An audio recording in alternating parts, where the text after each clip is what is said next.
ఆ సీనియర్ నేతకు ఓ లెక్క ఉంటుంది. దేన్నైనా తనకు అనుకూలంగా మార్చుకోగల సమర్థత ఆయన సొంతం.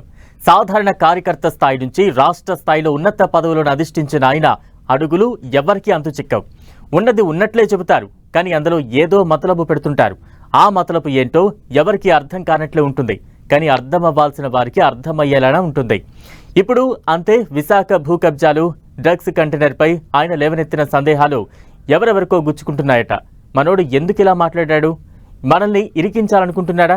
మన తప్పు ఏమీ లేదని చెప్పాలని అనుకుంటున్నాడా అంటూ స్వపక్షంలోనే చర్చకు తెరలేపారు ఆ సీనియర్ నేత. ఇందుకే ఎవరికి అంతుచెక్కని ఆ నేత ఎవరు? ఆయన లేవనెత్తిన సందేహాలేంటి?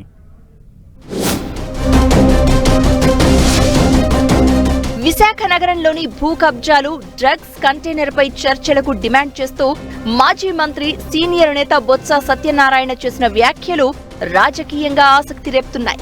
టీడీపీ ప్రభుత్వాన్ని ఇరికిస్తున్నట్లే వ్యాఖ్యలు చేసిన మంత్రి బొత్స స్వపక్షంలోనూ కొందరిని టార్గెట్ చేశారా అనే అనుమానాలకు తెరలేపారనే అభిప్రాయం వ్యక్తమవుతోంది. ప్రశాంత విశాఖలో వేల కోట్ల భూ కుంభకోణాలు జరిగాయని ఆరోపణలు ఎప్పటినుంచో ఉన్నాయి. ప్రస్తుత అధికారపక్షం టీడీపీ, విపక్షం వైసీపీ పార్టీలో ఈ ఆరోపణలు ఎదుర్కొంటున్న నేతలు ఎందరో ఉన్నారు. 2014 నుంచి 2019 వరకు టీడీపీ ప్రభుత్వంలోనూ, ఆ తర్వాత వచ్చిన వైసీపీ ప్రభుత్వంలోనూ ఈ భూ కుంభకోణాలపై విచారణలు జరిగాయి. కానీ ఏ ప్రభుత్వం ఆరోపణలు ఎదుర్కొంటున్న వారికి న్యాయం చేయలేదనే వాదనే ఎక్కువగా వినిపిస్తోంది. ఇప్పుడు 4వ సారి అధికారంలోకి వచ్చిన చంద్రబాబు ప్రభుత్వం కూడా విశాఖ భూ వ్యవహారాలపై సీరియస్ గా ఉన్నట్లు సంకేతాలిస్తోంది. సరిగ్గా ఇదే సమయంలో మాజీ మంత్రి బొత్స సత్యనారాయణ వ్యాఖ్యలు రాజకీయ వర్గాల్లో హాట్ టాపిక్ గా మారాయి.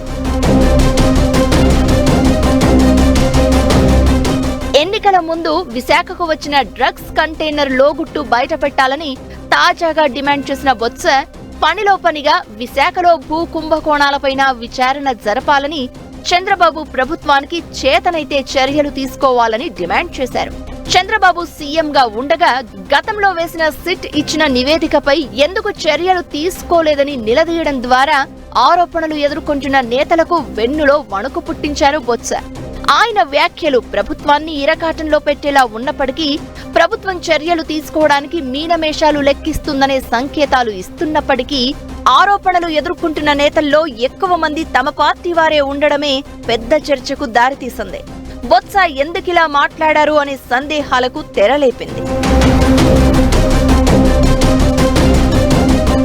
ఉత్తరాంధ్రలో కీలక నేతగా వ్యవహరించే బొత్స ఈ ప్రాంతంలో ఇతరుల జోక్యాన్ని సహించలేకే ఈ వ్యాఖ్యలు చేశారా, లేక తమ పార్టీ నేతల తప్పు లేకపోయినా ప్రజలను తప్పుదారి పట్టించేలా ఆరోపణలు చేస్తున్నారు అని నిరూపించేందుకే ప్రభుత్వానికి సవాల్ చేశారా అనేది ఎవ్వరికీ అంతుచిక్కడం లేదు. ఉత్తరాంధ్రలో వేగంగా అభివృద్ధి చెందుతున్న నగరం విశాఖ. రాష్ట్ర ఆర్థిక రంగానికి గుండెకాయ లాంటి విశాఖలో వేల కోట్ల రూపాయల విలువైన ప్రభుత్వ, ప్రైవేటు భూములు అన్యాక్రాంతమయ్యాయని ఆరోపణలు ఉన్నాయి. 2019కి ముందు టీడీపీ ప్రభుత్వంలో ఇలాంటి ఆరోపణలు రాగా సీఎం చంద్రబాబు 2004 నుంచి విశాఖలో చోటు చేసుకున్న భూమి వ్యవహారాలపై సిట్ వేశారు. ఆ తర్వాత 2019లో అధికారంలోకి వచ్చిన వైసీపీ కూడా మరో సిట్ వేసింది. ఈ 2 సార్లు ఎవరిపైనా చర్యలు తీసుకోలేదు సరికదా. 2019 తర్వాత వైసీపీ హయాంలో విశాఖలో విలువైన భూములు కబ్జాకు గురయ్యాయనే ఆరోపణలు మరింత ఎక్కువయ్యాయి.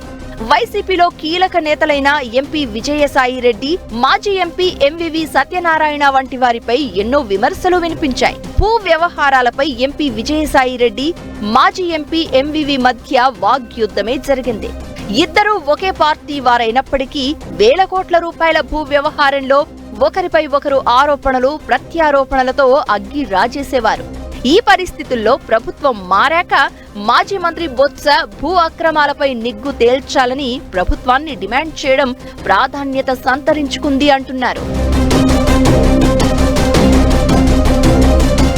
గత 5 ఏళ్లలో తమ ప్రభుత్వం చర్యలు తీసుకోవాలని భావించినా కుదరలేదని, చేతనైతే మీరు ఇప్పుడు చేసి చూపించాలని బొత్స సవాలు విసరడం ద్వారా ఎవరికి ఎర్త్ పెట్టాలని భావిస్తున్నారో అర్థం కాక ఇటు వైసీపీ, అటు టీడీపీ నేతలు చుట్టు పీక్కుంటున్నారు. ఇదే సమయంలో మార్చిలో విశాఖ పోర్టులో పట్టుబడిన డ్రగ్స్ కంటైనర్ పైన బొత్స వ్యాఖ్యలు చర్చనీయాంశంగా మారాయి. ఈ కంటైనర్ తెప్పించిన సంధ్య ఆక్వా యజమానులకు ఇటు వైసీపీతోనూ అటు బీజేపీ చీఫ్ పురంధేశ్వరితోనూ సంబంధాలున్నాయనే ప్రచారం ఉంది. విశాఖలో డ్రగ్స్ సంస్కృతి ప్రోత్సహించకూడదనే ఆలోచనతో నిందితులపై చర్యలకు బొత్స డిమాండ్ చేసినా అంతా సైలెంట్ గా ఉన్నప్పుడు సడన్ గా బొత్స నోరు విప్పడమే హాట్ టాపిక్ గా మారింది.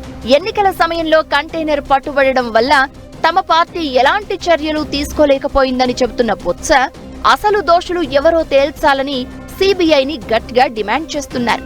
ఎన్నికల సమయంలో తమ పార్టీపై తప్పుడు ఆరోపణలు చేశారని చెప్తున్న బొత్సకు ఈ కేసులో అసలు దోషులు ఎవరో తెలుసా, లేక దోషులు ఎట్టి పరిస్థితుల్లోనూ తప్పించుకోకూడదనే ఉద్దేశంతోనే ఇలాంటి వ్యాఖ్యలు చేశారా అనేది అంతు చిక్కడం లేదు అంటున్నారు.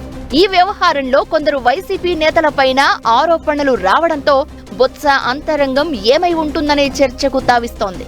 మొత్తానికి ఇటు అధికార పక్షంలోనూ అటు ప్రతిపక్షంలోనూ సందేహాలు రేకెత్తించేలా బొత్స వ్యాఖ్యలు ఉండడంతో ఆయన టార్గెట్ ఎవరై ఉంటారు అనేది ఉత్తరాంధ్ర పాలిటిక్స్ ను కుదిపేస్తోంది. ఈ ప్రాంతంలో ఇతర ప్రాంతాల నేతల జోక్యాన్ని సహించలేకే బొత్స ల్యాండ్ కబ్జాలతో పాటు డ్రగ్స్ ఇష్యూని తెరపైకి తెచ్చారా, లేక అధికార పక్షానికి చెక్ చెప్పడంలో భాగంగానే విమర్శలు సంధించారా అన్నది ఎవ్వరికీ అంతు చిక్కడం లేదు అంటున్నారు.